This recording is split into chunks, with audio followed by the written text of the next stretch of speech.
SprintCarUnlimited.com, coming to you from Knoxville Raceway, Hard Knox. We're with second place finisher Buddy Kofoid. Buddy, 19th-to-second. That's quite a run. Obviously, just not been the week you wanted. But what did you find in that feature? To be honest with you, I have no idea. That would be a Dylan question.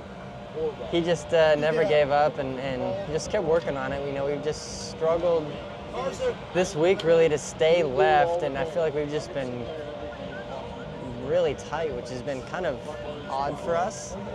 And we just kind of fought that with this car to try and get it to stay left and to get turning around the corner. And it's a place like Knoxville that exaggerates everything with it being flat and just the way the dirt is. And this place in general just does things different to your car and just makes the feelings much more elevated. And that kind of was still the theme beginning of the day today. And then, finally in that B-Main got it to be left and driving really good. And then in that feature are just unbelievably maneuverable. And I think that's just what allowed me to get to second. And same thing with the Outlaw show where we ran third from 10th.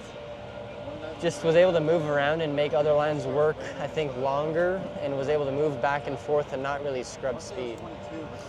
When you lined up for that A-Main, did you think you had a chance? I thought I did, but yeah, it's hard to say because I was in the 10th row, and and the track was fast and it was heavy, and they just kind of worked it, and so I was unsure, what my chances were. But I was just going to take it lap by lap and take advantage of every restart I was given, and was just going to basically do the opposite of whatever the guy did in front of me, no matter what the cost was. You passed a couple guys, and then the red would come out. You'd have to go back.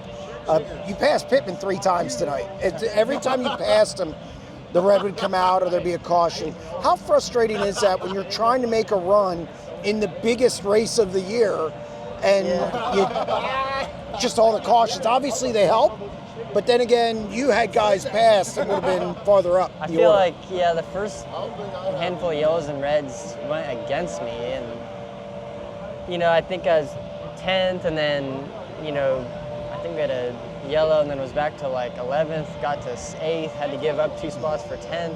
I think got to 6th and then had to go back to 8th.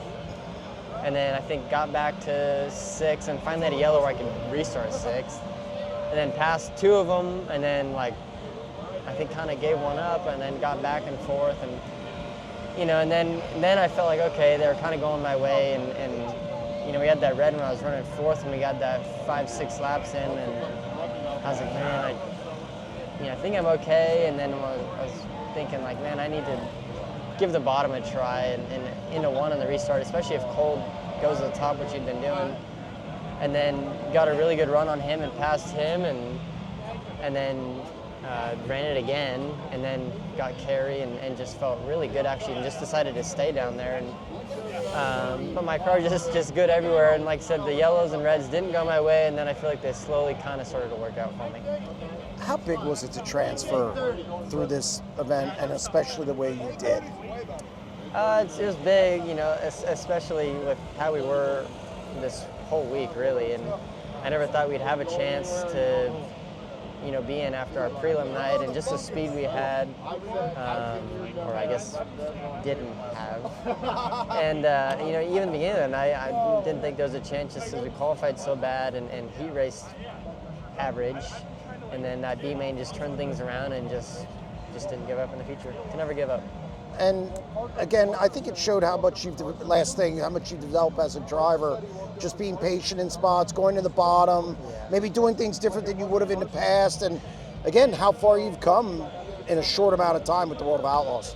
Yeah, I feel like it's just being with good people have helped me, that have mentored me, but also have helped me mentor myself. And this place is mentally draining for me, especially, out of probably anywhere else. And, and that's kind of been the case this week, and even yesterday and then today, just mentally draining. And I feel like there was a minute in time where I didn't think I even belonged to racing here, to be honest with you. We were that bad. And I said it earlier, not that I was pointing the finger, just our car was just so off. And I just felt like I was driving off because of it. just trying to figure out what the deal was, and then we finally, things started going our way, and then car was getting better, and then I was running it. I could run it harder the way it needed to be ran, and then it makes changes easier. And like I said, you can never count yourself out in this deal. And you know, if you can move around and if you can make speed, you know, in more than one place at a place like this, you're bound to pass cars. Well, the rest is gravy. So congratulations on the run and locking in the Knoxville Nationals A-Main. Thank you, Jeremy. Appreciate it.